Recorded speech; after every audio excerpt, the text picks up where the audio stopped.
The topic which I am going to start today is called mutual funds. Okay, it is the easiest chapter in the whole of your curriculum.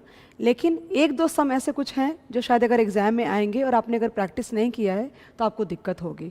Mutual fund में अपन sums के ऊपर जाएं उसके पहले कुछ broad listed theories हैं.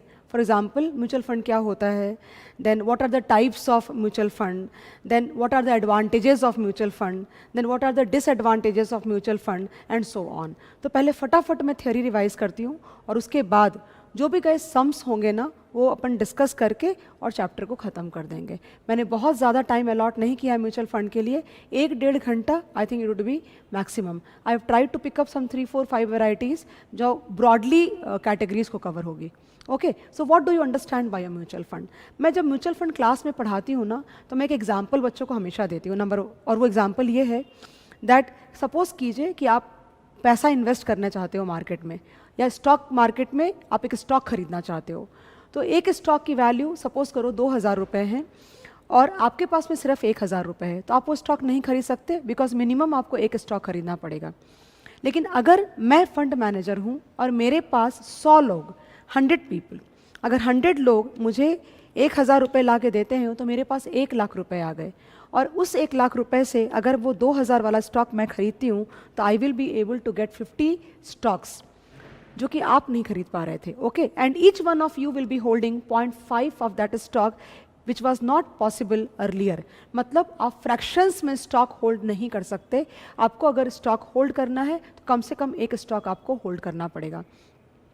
ये mutual fund की सबसे ज़्यादा ब्यूटीफुल यूटिलिटी है जहाँ पे you can hold any number of shares and that too in fractions, thereby giving you or providing the same level of diversification which you could have achieved buying at least one of the stock of each one of them, if you could understand exactly मैं क्या mean कर रही हूँ. आप अगर आपने 500 stock, या बहुत ज़्यादा बोला मैंने, 200 स्टॉक अगर आप आइडेंटिफाई करते हो तो आप हर एक स्टॉक अगर खरीदते तो जो आपका पोर्टफोलियो बनता और जो आपको डाइवर्सिफिकेशन की बेनिफिट मिलती, आप वही 200 स्टॉक 1,000 रुपये से खरीद सकते हो, लेकिन आपकी होल्डिंग फ्रैक्शंस में होगी. तो क्या फ़र्क पड़ता है, डाइवर्सिफिकेशन की बेनिफिट तो आपको उतना ही मिलेगा, वो अपने से आप नहीं कर सकते. Okay, so what is a mutual fund?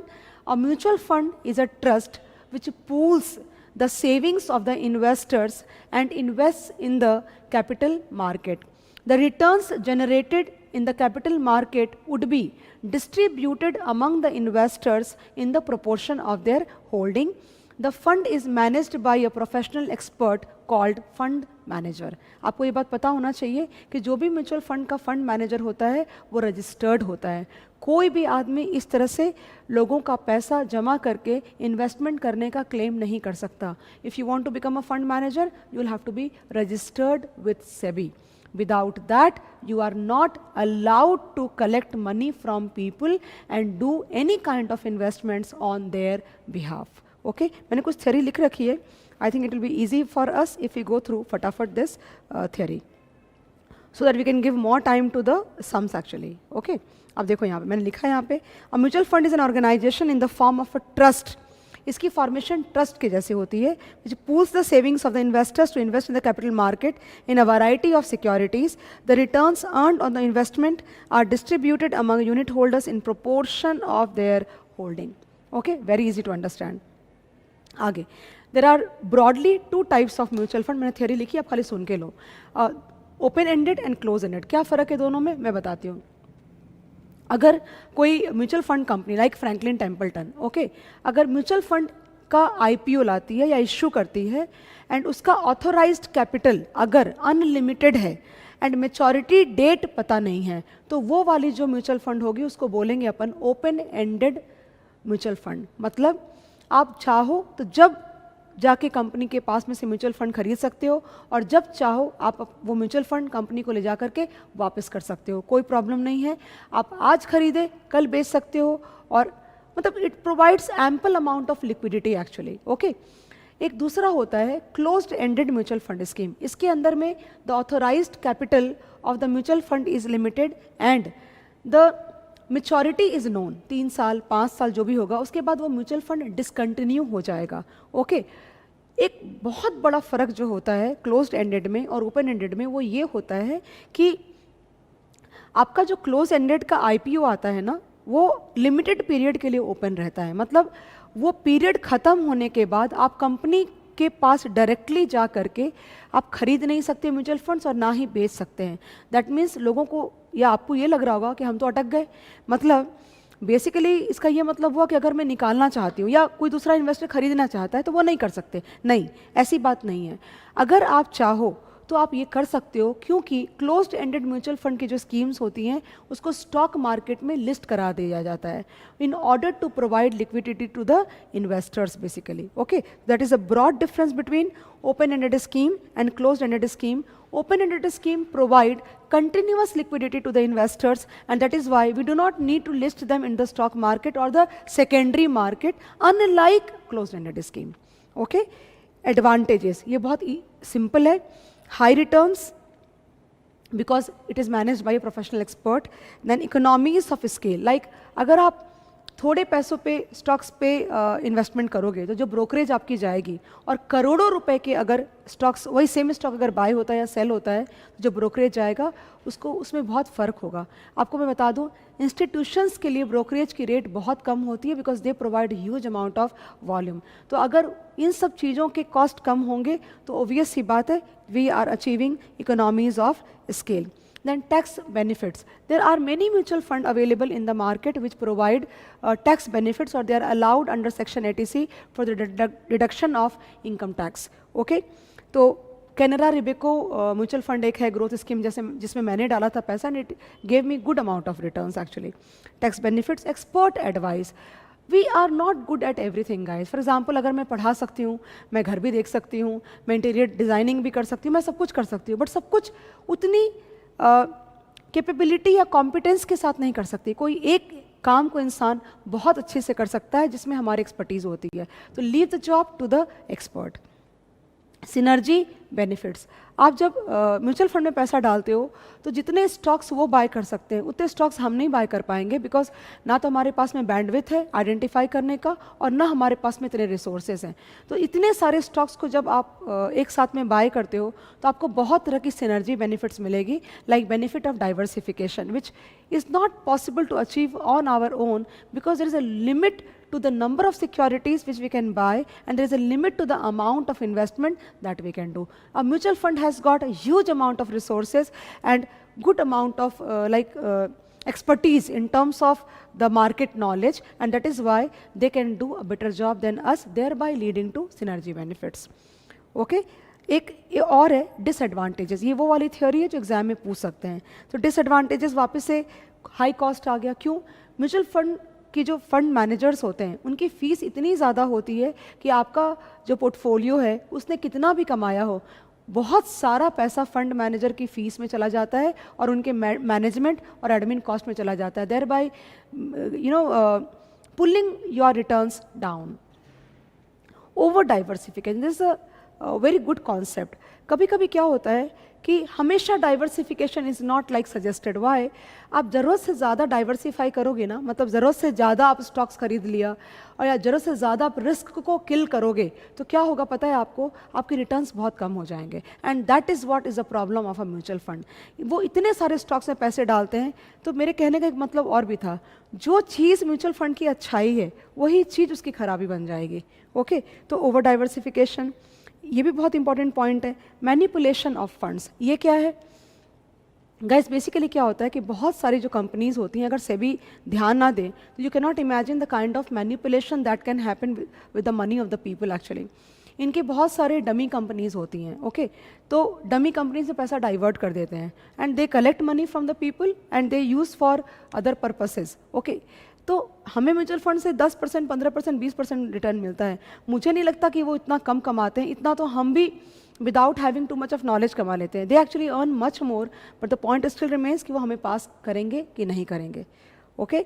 Now disturbance of tax planning. अब क्या होता है कि जो भी टैक्स पेयर होता है या जो भी इन्वेस्टर होता है वो अपने टैक्स के ब्रिंज पे चल रहा होता है, थ्रेशोल्ड पे, मतलब मैक्सिमम लिमिट पे चल रहा होता है। अचानक से म्यूचुअल फंड ने कोई डिविडेंड दे दिया, अचानक से कोई इनकम दे दी, तो आपकी जो स्लैब है वही पूरी बदल जाती है। So it can also lead to disturbance of the tax planning. And that is what I have written. An unexpected small income from a mutual fund can change the tax bracket of an investor, thereby spoiling the tax planning. Okay, this is also very important. Again, जैसे मैंने merger में आपको बोला, आप randomly बहुत सारी theory मत याद करना, गिन के 4-4, 5-5 पॉइंट्स आप याद करो ताकि एग्जाम में कम से कम आपको याद तो आए. बहुत सारी एक साथ कर लोगे तो एक भी याद नहीं आएगा.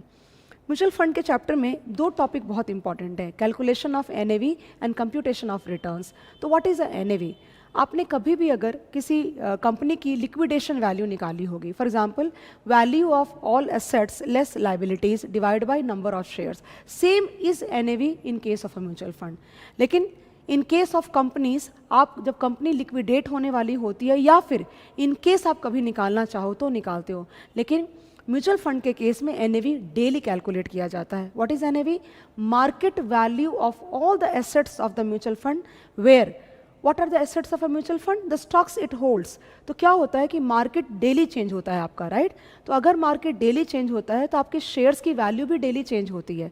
तो market value of all assets less liabilities divide by number of units. What are number of units? Number of units are those units which have been issued by a mutual fund to the investors in lieu of their investment. So NAV can be also called as a calling card of the company. It is measured in terms of per unit and it is calculated daily. Okay? Return calculate करने के लिए ये NAV हुआ. So very इस पे sums बहुत आएंगे आपको. Now computation of the return of a mutual fund. तो रिटर्न का फॉर्मूला आपको पता है, एचपीआर का फॉर्मूला आपको पता है ना, आपने पोर्टफोलियो में पढ़ा होगा, राइट? तो dividend plus P1 minus P0 by P0 into 100, ये नॉर्मल एचपीआर या होल्डिंग पीरियड रिटर्न का फॉर्मूला होता है. नाउ इसमें एक चीज़ और ऐड हो रहा है और वो है कैपिटल गेन्स पर यूनिट, डिविडेंड पर यूनिट और NAV1 माइनस NAV0. NAV0 पे आप बाय करोगे, NAV1 पे आप या तो सेल करोगे, अगर सेल नहीं किया है तो वो आपकी क्लोजिंग प्राइस हो गई. तो लेकिन कैपिटल गेन्स पर यूनिट क्या है?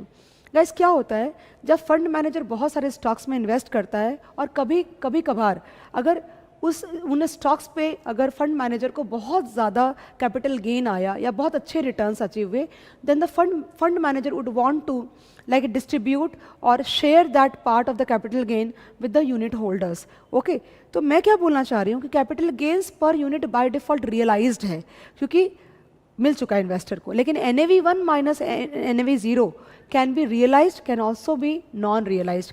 मतलब ओपनिंग माइनस क्लोजिंग रियलाइज्ड भी हो सकता है, आप ऑलरेडी बेच चुके हो. अगर आपने नहीं बेचा है तो भी साल में कम से कम एक बार तो आप अपने रिटर्न्स कैलकुलेट करोगे. तो please be very informed on that part, that what is the difference between capital gain per unit and NAV1 minus NAV0. I hope you got it guys. It is simple. अगर कोई doubt है तो can always ask me कि ma'am ये नहीं समझा है, right?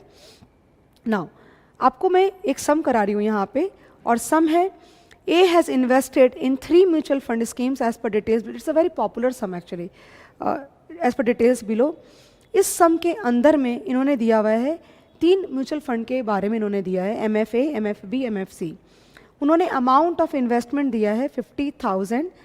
Entry date की NAV मतलब NAV0 दिया हुआ है, टोटल डिविडेंड दिया हुआ है एंड क्लोजिंग NAV दिया, दैट्स NAV1. दिक्कत हमें इसके बारे में है, क्यों कि हमें NAV1 और NAV0 पर यूनिट दिया हुआ है लेकिन हमें डिविडेंड टोटल दिया हुआ है. आप जब रिटर्न कैलकुलेट करोगे तो ऑब्वियस सी बात है, एक अमाउंट टोटल और दो अमाउंट पर यूनिट नहीं ले सकते, या तो सारे टोटल होने चाहिए या सारे पर यूनिट होने चाहिए. तो इसके लिए हमें डिविडेंड को पर यूनिट बनाना पड़ेगा, क्योंकि सम क्या पूछ रहा है आपसे, what is effective yield on per annum basis in respect of each of the 3 schemes to mister A up to 31/3/04. तो हमें रिटर्न निकालना है बेसिकली, राइट? तो अगर इस टाइम आप देखोगे ना तो 1/12/03 से 31/3/04 4 महीने होते हैं. तो अपने क्या करेंगे, 4 महीने का रिटर्न निकालेंगे और उसको एनुअलाइज करेंगे, बिकॉज उन्होंने पर एनम बेसिस पे रिटर्न्स बोला है. Okay, now what I am wanting to say is that कि यील्ड निकालना, इफेक्टिव बोला है. तो आपको अगर इफेक्टिव निकालना है तो या तो आप 4 महीने की रिटर्न निकालो और उसको इंटू 3 कर दो, बिकॉज एक साल में 3-4 महीने होते हैं, राइट, दैट वे। या फिर आप उसको जैसे मैंने किया था ना EAY बॉन्ड के चैप्टर में, BEY एंड EAY, मैं यहाँ पे BEY मेथड से जा रही हूँ, ओके। आप चाहो तो उसको EAY भी कैलकुलेट कर सकते हो, कोई प्रॉब्लम नहीं है। So what did I do, मैंने जो 50,000 जो अमाउंट दिया हुआ था इन्वेस्टमेंट का, उसको मैंने डिवाइड किया 10.50 से। क्यों? उससे क्या हुआ कि मुझे नंबर ऑफ़ यूनिट्स मिल गए, और मैंने फिर डिविडेंड के अमाउंट को नंबर ऑफ़ यूनिट से डिवाइड किया, तो मुझे डिविडेंड पर यूनिट मिल गया। And then I utilise that value to compute the return for 4 months. तो 0.95% is the yield for 4 months, and into 3 will give you returns per annum. This is effective return. Okay, so you can use either one of them, see your comfort level, and then accordingly you can go ahead. इस सम में इसी तरह से सारे सम जाएंगे, इसलिए मैं ना भी आपको डिस्कस करूँ सारे, तो you can manage on your own. लेकिन सम में एक बात का जो आपको ध्यान देना चाहिए वो ये है कि MFA has got a maturity of 4 months, लेकिन MFB एंड MFC को गलती से भी आप 4 महीने मत यूज़ कीजिएगा, बिकॉज सब में मेचोरिटी अलग अलग है। So be careful on that part, and on that basis you can calculate for MFB also, and you can calculate for MFC also, no problem at all guys.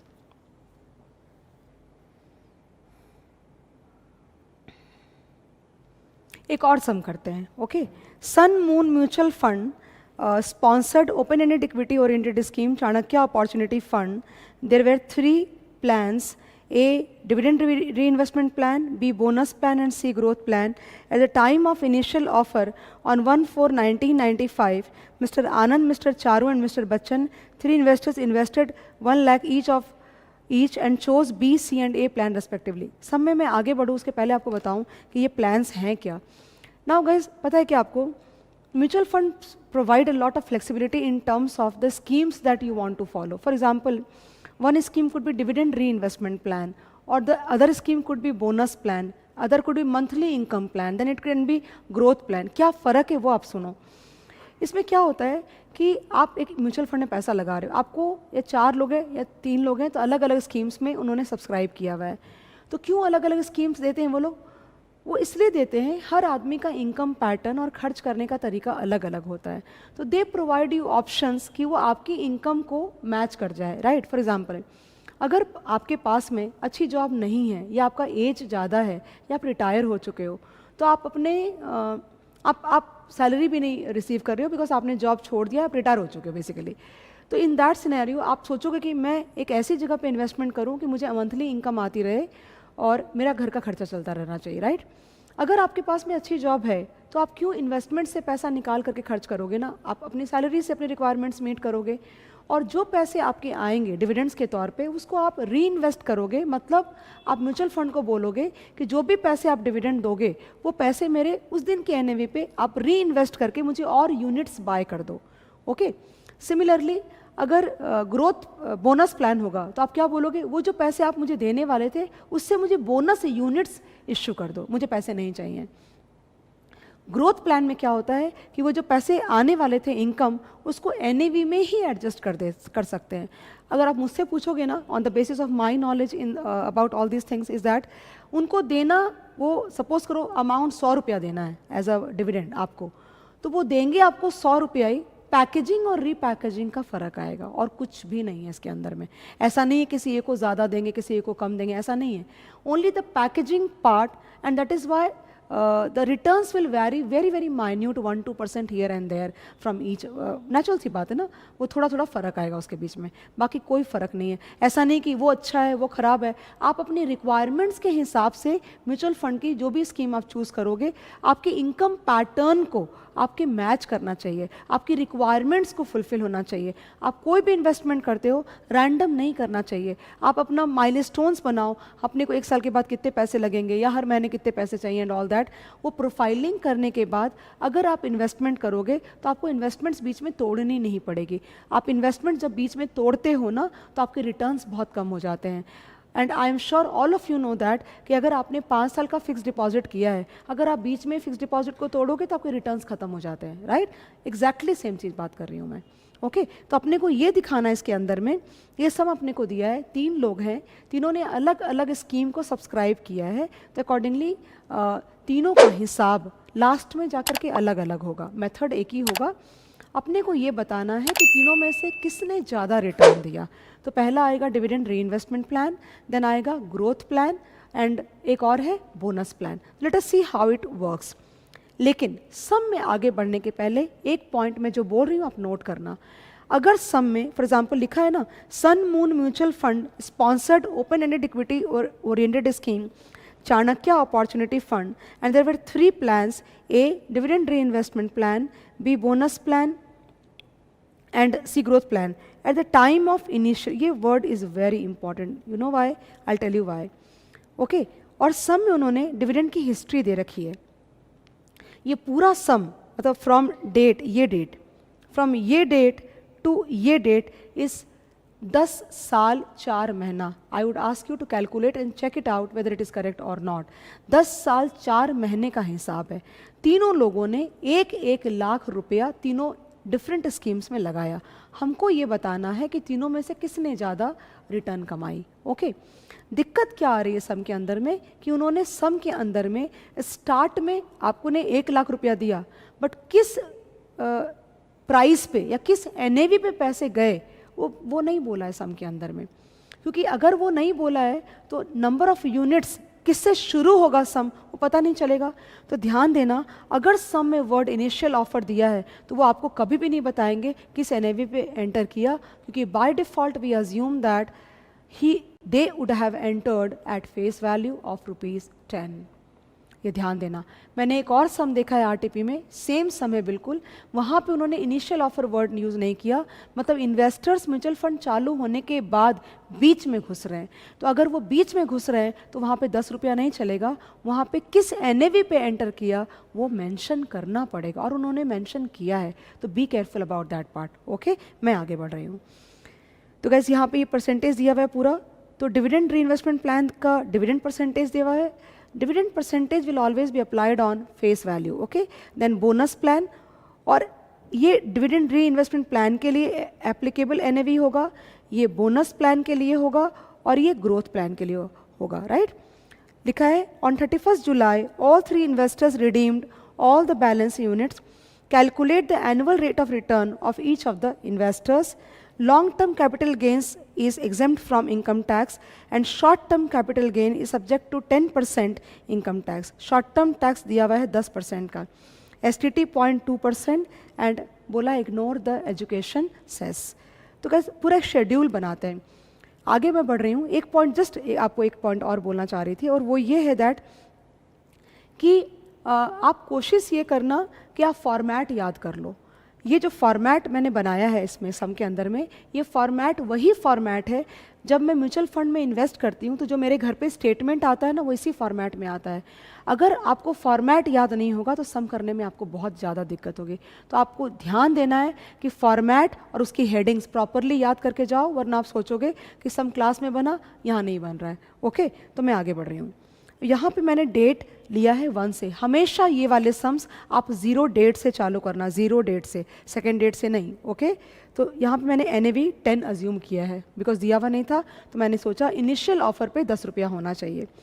फिर dividend या investment, यहाँ पे amount अपने, तो यहाँ पे investment मतलब 1/4/1995 को 1 लाख रुपए इन्वेस्ट हो रहे हैं eight the rate of 10 rupees. Okay तो आपको कितने मिलेंगे? 10,000। कल से चलना चाहिए guys. 1 lakh divide by 10 will give you 10,000 units, cumulative units 10,000। Dividend री इन्वेस्टमेंट प्लान में आपका डिविडेंड जब भी आएगा उस दिन की NAV के हिसाब से वो डिविडेंड री इन्वेस्ट होगा और वो आपके एग्जिस्टिंग नंबर ऑफ यूनिट्स में ऐड हो जाएगा। ओके अगले डेट को NAV थी 30.70 की, और उन्होंने डिविडेंड देखो आप कितने का दिया है। डिविडेंड दिया है 20% का। Okay 20% will be applied on face value. Face value मैंने यहाँ पे एक वर्किंग नोट भी बनाया है, look at here. Since opening NAV is not provided we assume it to be equal to the face value on IPO, point number 1, ये बहुत important है, and which is equal to ₹10. Dividend is 20% and it will be always applied on face value of 10. ये आया ₹2. First date को आपके पास में 10,000 unit है, 10,000 पे ₹2 का मतलब हुआ 20,000 रुपये. ओके, और यही 20,000 रुपये यहाँ पे आया है. वो 20,000 रुपया will be reinvested at the rate of 30.7, thereby giving you 651.47 number of units. Always remember, mutual fund units will be held in decimals. They would be never rounded off. Okay, round off करेंगे तो सबका मिलके पता नहीं कितने units हो जाएंगे, तो वो decimals में जाएगा, और decimals को ज़्यादा round off आप मत करना. तो आपके पास 10,000 पहले से थे, उसमें 10,000 मैंने ऐड कर दिया, तो वो बन गया 10,651.47. ओके, आपको वापस से डिविडेंड आया, कितने परसेंटेज का है, just let us see, 70%. 70% on what, 10 rupees. तो 70% ऑन 10 रुपीज़ इज ₹7. तो 10,651 यूनिट्स पे ₹7 मिला.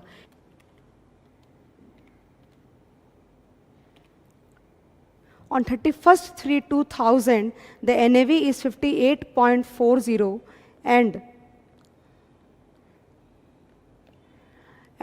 the amount of dividend would be, guys, ये जो अमाउंट है ना आपका, ये जो अमाउंट है, इस अमाउंट में डिविडेंड का अमाउंट मल्टीप्लाई होगा. तो मैं अगर क्वेश्चन देखूं तो वहाँ दिख रहा है 70%, मतलब ₹7 per unit, because 70% would be applied on face value. तो अगर इफ़ आई राइट 10,651.47 into 7, तो आई गेट 74,560.29. ओके, और ये री इन्वेस्ट होगा 58.4 पे, तो मुझे मिलेगा 1276.71, और वो पहले दिन वाला में ऐड होगा, मतलब 1276.72 प्लस 10,651.47. तो मेरे पास में क्लोजिंग यूनिट्स आ रही है 11,928.188. अगले डेट को जाते हैं, वहाँ पे NAV चल रही है 42.18 की, और उस दिन डिविडेंड आया है ₹4 का, 40% on 10 rupees.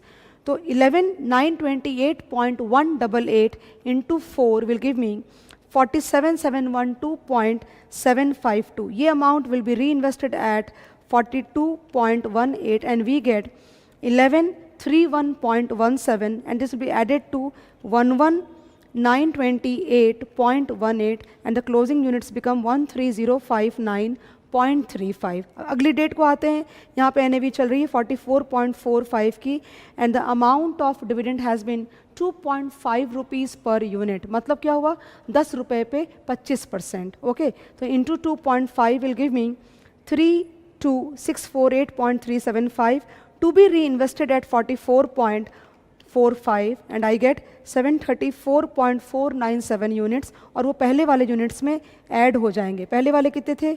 13,059.35 and I get 13,793.85, ये वाला अमाउंट, राइट. अब ये यूनिट्स पे मुझे मिलेगा फिर से ₹4 का डिविडेंड ऑन 24/3/2005. ध्यान रखना कि जो भी डेट को डिविडेंड नहीं दिया है, मैंने वो डेट ही इग्नोर कर दी, कोई मतलब नहीं है लेकर के. ओके, तो अगर मैं इंटू 4 करती हूँ तो मेरे को अमाउंट आता है 55,175.39. ये अमाउंट को इस रेट पे री इन्वेस्ट करेंगे, divide by 48.1 and I get 1147.097, और वो ऐड होके क्लोजिंग यूनिट्स ये आ गए. एंड इन्वेस्टर चाह रहा है ये सारे यूनिट्स 31/7/2005 को रिडीम करना चाहता है, राइट.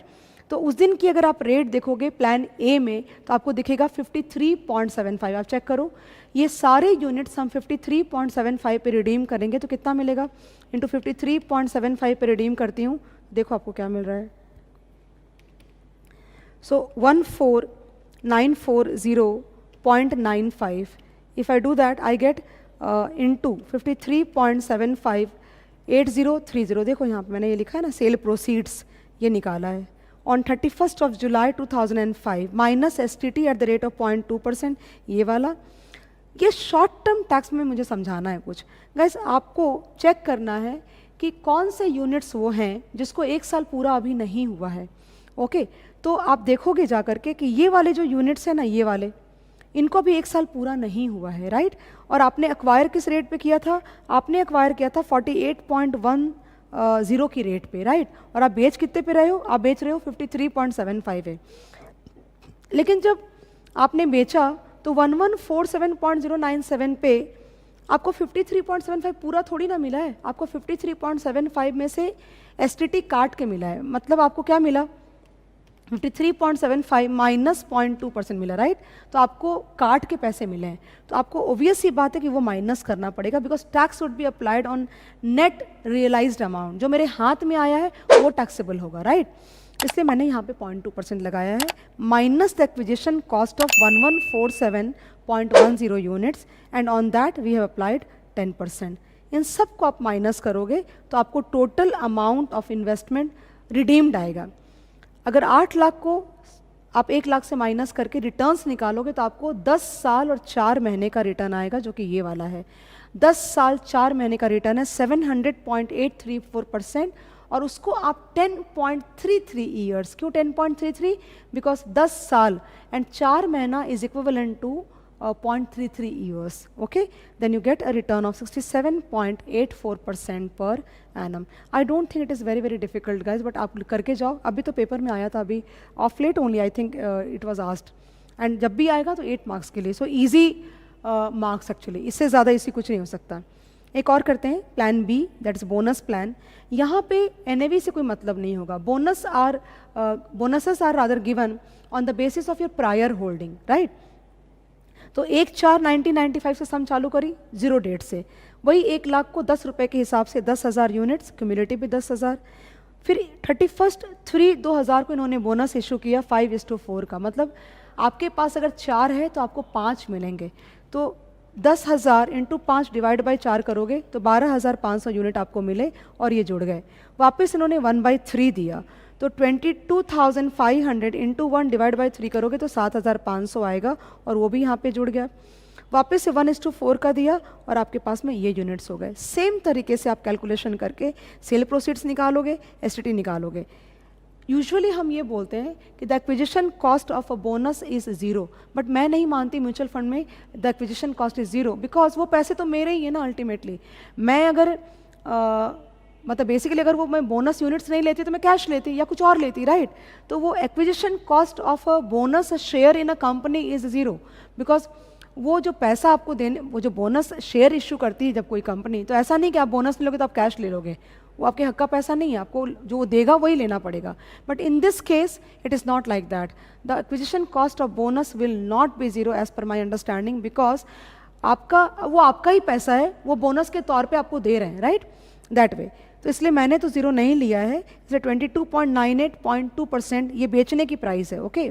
और एसटीटी काट के, और जिस डेट को ये 7,500 है ना, ये वाला, इसको 1 साल पूरा नहीं हुआ है, उसको टैक्स लगेगा। तो जिस डेट को ये वाले इशू हुए हैं units in the form of bonus, उस दिन रेट थी 19.95 की एनएवी इसकी बोनस प्लान के अंदर में। तो मैंने 19.95 को एक्विजिशन कॉस्ट लिया है, एंड उसके ऊपर टैक्स निकाल के same calculation we have taken out 73.3580% per annum, okay. Similarly in growth scheme guys कुछ भी नहीं होगा। आपने 10,000 यूनिट शुरू में बाय किया, बीच में कोई एक्टिविटी नहीं है 10 साल 4 महीने तक, जो भी बीच में ये पैसे दे रहे थे इन डिविडेंड री इन्वेस्टमेंट एंड बोनस, वो सारा पैसा ये एनएवी में एडजस्ट कर रहे हैं। देखो आपको समझ जाएगा, देखो ना 8 ये आया ना, आप एनएवी को देखो ना, एनएवी खुद ही आपको 8 लाख के लगभग आंसर दे रही है, राइट।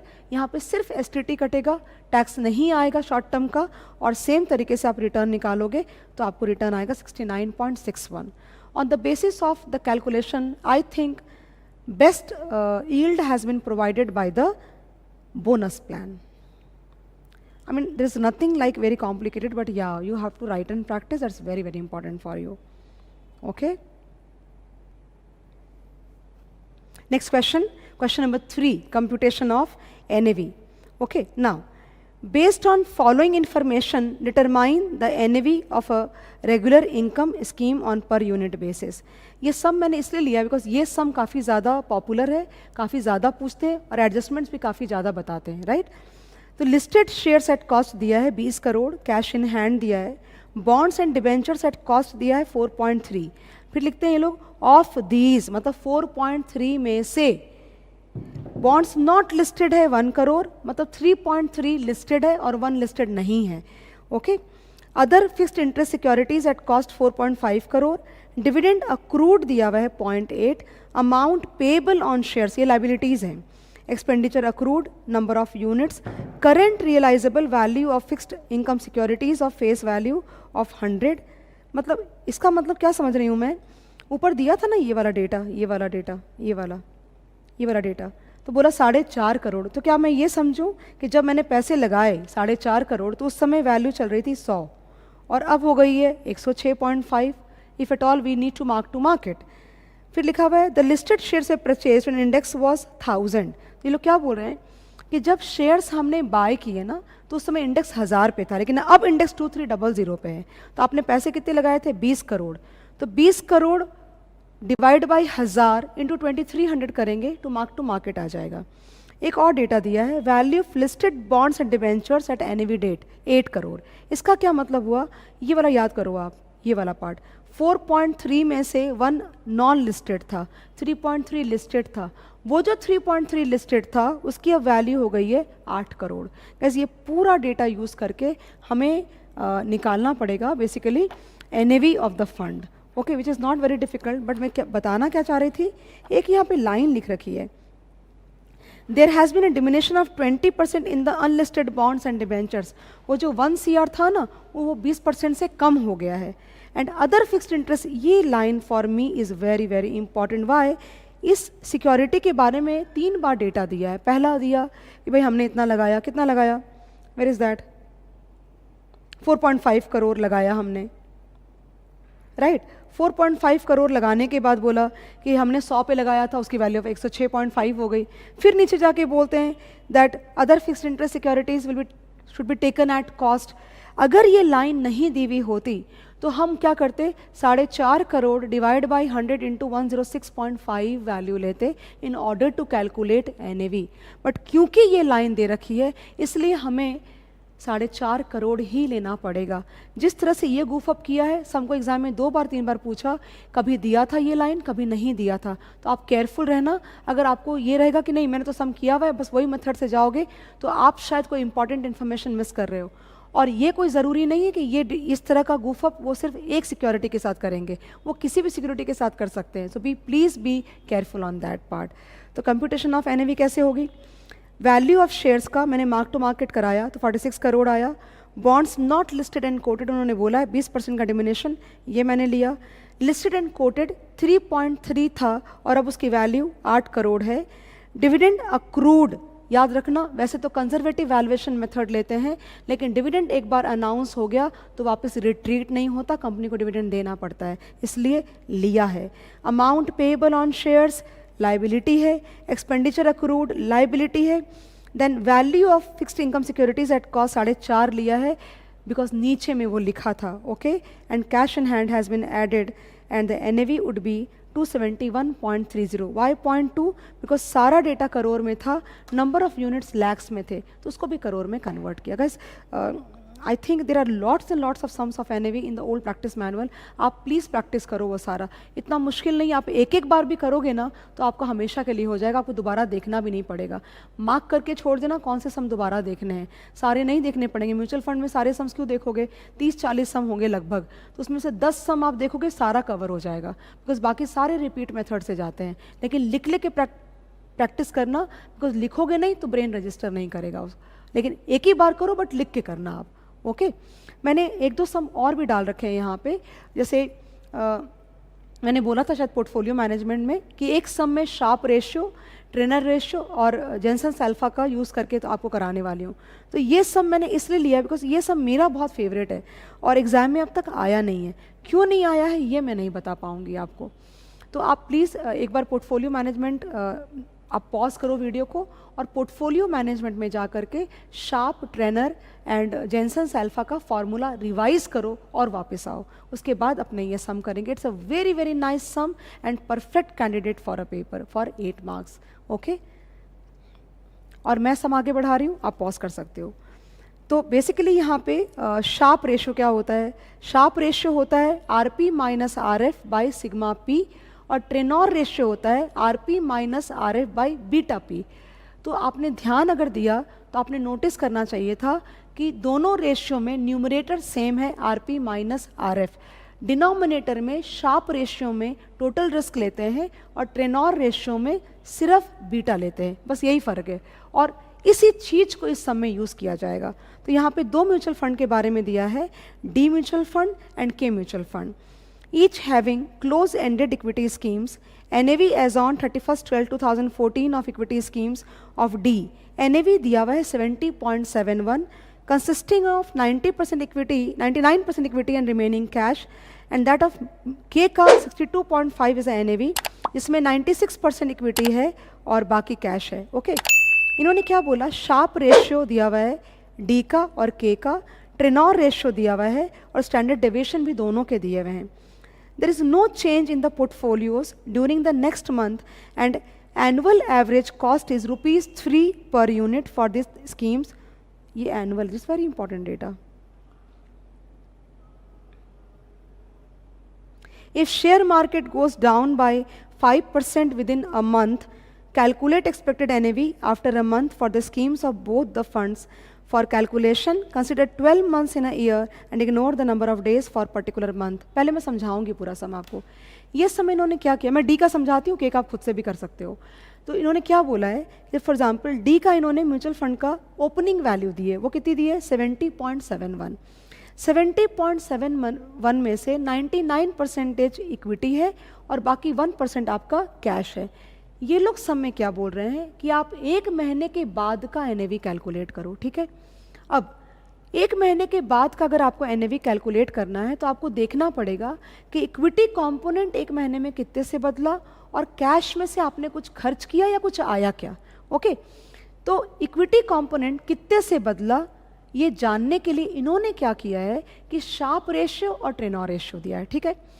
तो शार्प रेशियो दिया हुआ है 2 और वो 2 RP minus RF by sigma P, और इन्होंने सिग्मा पी भी दिया है 11.25। तो जब मैं फॉर्मूला सेट करूंगी ना RP minus RF by sigma P equal to 2, तो आपके पास में दो डेटा है, आपके पास में सिग्मा पी का भी डेटा है और आपके पास शार्प रेशियो भी है, राइट। तो आप क्या करोगे कि आप सॉल्व करोगे ना तो आपको RP माइनस RF का फिगर आएगा, डिफरेंस आएगा। ओके, वो RP माइनस RF आप ट्रेनॉर रेशियो के फॉर्मूला में सेट करोगे तो आपको पता है क्या मिलेगा? आपको बीटा मिल जाएगा डी का। तो बीटा जो मिलेगा वो क्या काम आएगा?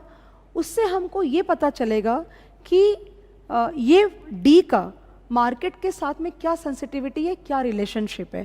क्योंकि मार्केट 5% से नीचे गया है, तो अज्यूम करो कि अगर मार्केट 5% से गया है, और अगर अज्यूम करो, हाँ मुझे नहीं पता क्या आंसर है यहाँ पे, तो अज्यूम करो कि डी का बीटा 2 आता है, मतलब अगर मार्केट 5% से गोज डाउन, नीचे गया, अगर मार्केट 5% से नीचे गया तो डी 10% से गया होगा, क्योंकि रिलेशनशिप डबल की है। तो अगर बीटा 2 है, मतलब अगर मार्केट 1% से नीचे गया तो डी 2% से नीचे गया होगा। तो सिमिलरली अगर मार्केट 5% से नीचे गया तो D would have gone down by 10%। तो आपको पता चल जाएगा कि इक्विटी की नई वैल्यू एक महीने के एंड पे क्या होगी। उसके बाद इन्होंने क्या बोला कि 3 रुपीज़ पर यूनिट का खर्चा है पूरे साल में, तो एक साल को अपन एक साल में उसको डिवाइड कर देंगे। तो 3 रुपीज़ डिवाइड बाय 12 करोगे आप तो आपको 25 पैसा आएगा, मतलब प्रो रेटा करना पड़ेगा ना आपको। तो आप क्या करोगे, जो भी आपका कैश कंपोनेंट आएगा वो जो 1% है उसमें आप 25 पैसा माइनस कर दो, बिकॉज वो खर्चा है। अगर पैसे का इनफ्लो होता तो हम ऐड कर देते। इन दोनों की न्यू वैल्यूज़ को ऐड करके आप नया NAV बताओगे। इतना ही सिंपल ये सम है। मैं आपको दिखाती हूँ कैसे सॉल्व किया उन्होंने। तो Sharpe ratio RP minus RF by sigma P and RP minus RF beta P. अब लिखा हुआ यहाँ पे, in order to compute the closing NAV we need to bifurcate the equity and cash component so that equity can be marked to market as equity would fluctuate and cash would remain constant from the market point of view. Okay, then for MFD limited तो पहले bifurcation करी, 70.7 को हमने bifurcate किया तो 70 is equity and 0.71 is cash. अब देखो, just look at that, मैंने बोला ना RP माइनस RF की वैल्यू आ गई। और फिर उसको बिठाया 22.5 जो ये आया था ना, इसको सब्सटीट्यूट किया तो बीटा की वैल्यू आई 1.5। इसका मतलब ये हुआ कि अगर मार्केट आपका 5% से नीचे गया है तो अपना जो इक्विटी कंपोनेंट है 70 रुपये का, वो 5 into 1.5, I think that should be 7.5% से नीचे जाएगा। And that is why 70 minus 70.5% giving you 64.75. Now equity component is this, then cash component ये था, उसे 25 पैसा आपने माइनस किया खर्चे का, और ये आपका आ गया नया NAV फॉर D। बिल्कुल सेम कैलकुलेशन चलेगी K के लिए भी, वो आप खुद से ट्राई कर सकते हो बिल्कुल आराम से, मुझे नहीं लगता कोई दिक्कत होनी चाहिए, और ये आपका इसका आंसर आ गया। This is that easy, but this a very very important sum, and I am, पता नहीं मुझे ये भी कभी कभी लगता है कि इन्होंने अब तक पूछा क्यों नहीं एग्जाम के अंदर में, right? They could have asked this question because 2017 में, आई थिंक 2017 में इन्होंने एक सप्लीमेंट्री इशू करी थी, उसमें इन्होंने ये सम डाला था जो कि पेपर में अब तक नहीं आया है। So I am very very optimistic on this sum. आप प्लीज़ लिख के प्रैक्टिस करो, वरना लिखने में फ्लो आप भूल जाओगे। एक लास्ट सम म्यूचुअल फंड में, and then we are done with mutual fund. Guys, when I recorded this batch, मुझे लगा था अंदर से कि शायद बच्चे वही वाले टॉपिक्स देखेंगे, लाइक फॉरेक्स डेरिवेटिव और पोर्टफोलियो ही देखेंगे, म्यूचुअल फंड कौन देखेगा? बिकॉज आई एम अज्यूमिंग कि बच्चों का पढ़ाई लिखाई पूरी पढ़ाई हो चुकी है, तो ऑब्वियस सी बात है you are not interested in revising mutual fund with me, but still since it was a promise of covering the whole of the portion, I thought we should definitely give some time to the mutual fund chapter also, and मैंने अपने best समझ के हिसाब से एक representative सम हमने लिए हैं, राइट? तो एक सम लास्ट कराती हूँ and then we are sorted. Govind invested 1000 rupees in a mutual fund, the entry load of which is 2.25%. ये डिफरेंट बैंक का सम है और इंस्टीट्यूट का है भी नहीं है सम, मैंने अपने पास में से लिया है। He got 50 units. What is the NAV at the time of investment? ध्यान दीजिएगा, NAV के ऊपर में जब आप सेल्स लोड, आप समझते हो क्या होता है entry load and exit load? जब आप खरीदते हो तो आपके NAV में वो ऐड होता है, जब आप बेचते हो तो NAV में से माइनस होता है, ये ध्यान दीजिएगा। तो NAV और सेल प्राइस में फ़र्क होता है। Govind invested ₹1000 in mutual fund at an entry load of 2.25%. He got 50 units. मतलब उस बंदे ने 1000 रुपये डिवाइड बाई 50 की प्राइस पे खरीदा 20, लेकिन 20 रुपया इज़ नॉट NAV, 20 रुपया उसकी प्राइस थी एंट्री लोड लगाने के बाद। ओके, तो वो जब आप 2.25% 20 में से हटाओगे तब जाके आपको NAV मिलेगी। I hope you are getting it. The mutual fund charges exit load of 0.50% और 6 महीने का इन्वेस्टमेंट होराइजन है। फिर लिखा हुआ है if the redemption is done on और आफ्टर 6 months बट ऑन और आफ्टर और before 1 year, what is the annualized return to the investor if he gets his investment redeemed on expiry of 6 months, assuming that NAV at that time was 25 per unit? Actually एक question नहीं है इसमें, 2-3 question है, ध्यान देना। 1000 रुपये का सबसे पहला क्वेश्चन आंसर करते हैं कि NAV क्या है।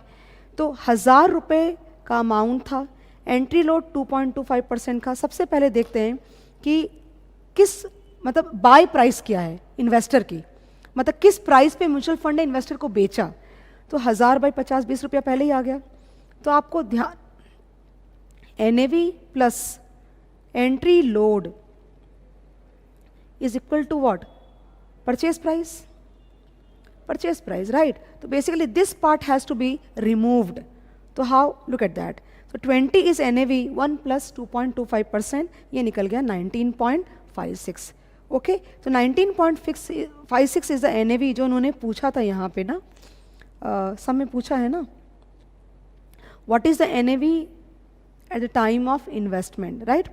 उसके बाद क्या किया है कि समय पूछा return, what is annualised return to the investor if he gets his investment redeemed on expiry of 6 months, assuming that NAV at that time was 25 per unit. Now, NAV जैसे जब आप म्यूचुअल फंड के unit खरीदते हो तो NAV में entry load add करके आपको कॉस्ट दिया जाता है, राइट? सिमिलरली जब आप बेचोगे ना तो NAV में से माइनस करके मिलेगा, सेम लाइक ब्रोकरेज ओनली।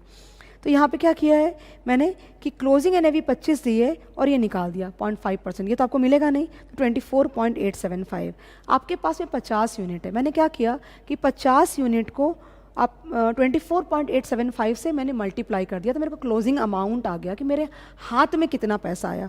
तो मेरे हाथ में 1243 आया, आपने लगाया कितना था 1000 रुपया, आपने निकाला कितना 1243.75, परसेंटेज रिटर्न निकला 24.375% फॉर 6 महीने, 1 साल के लिए हो जाएगा 48.75%। ये सम थोड़ा बैक कैलकुलेशन का है। इन दिनों मैं ऑब्जर्व कर रही हूँ that institute is asking quite a back calculation sums, खास करके एंट्री एग्जिट लोड वाले, so you be please careful। ये सम को प्लीज़ आप 1 या 2 बार लिख के प्रैक्टिस करना, बिकॉज सम थोड़ा सा अलग है, मैंने अपने पास में से दिया है, ICAI का सम ये नहीं है। इस तरह के मेरे पास बहुत सारे सम्स हैं जो मैं शायद यहाँ पे एक मैंने तो भी लिया इसलिए क्योंकि आपको भी मैं एटलीस्ट फील करा पाऊँ कि इस वैरायटी के सम्स भी म्यूचुअल फंड में होते हैं। रेगुलर में काफ़ी सारे कराती हूँ, but again I am bound by time in this batch. Guys, I hope you have liked the video, and I have been really short in mutual fund because I think you would want to focus a lot on the kind of other big chapters also, but mutual funds also भी आप ignore मत करना। आप major varieties मैंने cover करी है। On this understanding, you can do the whole chapter actually, and this shouldn't bother you at all. Okay, thank you so much.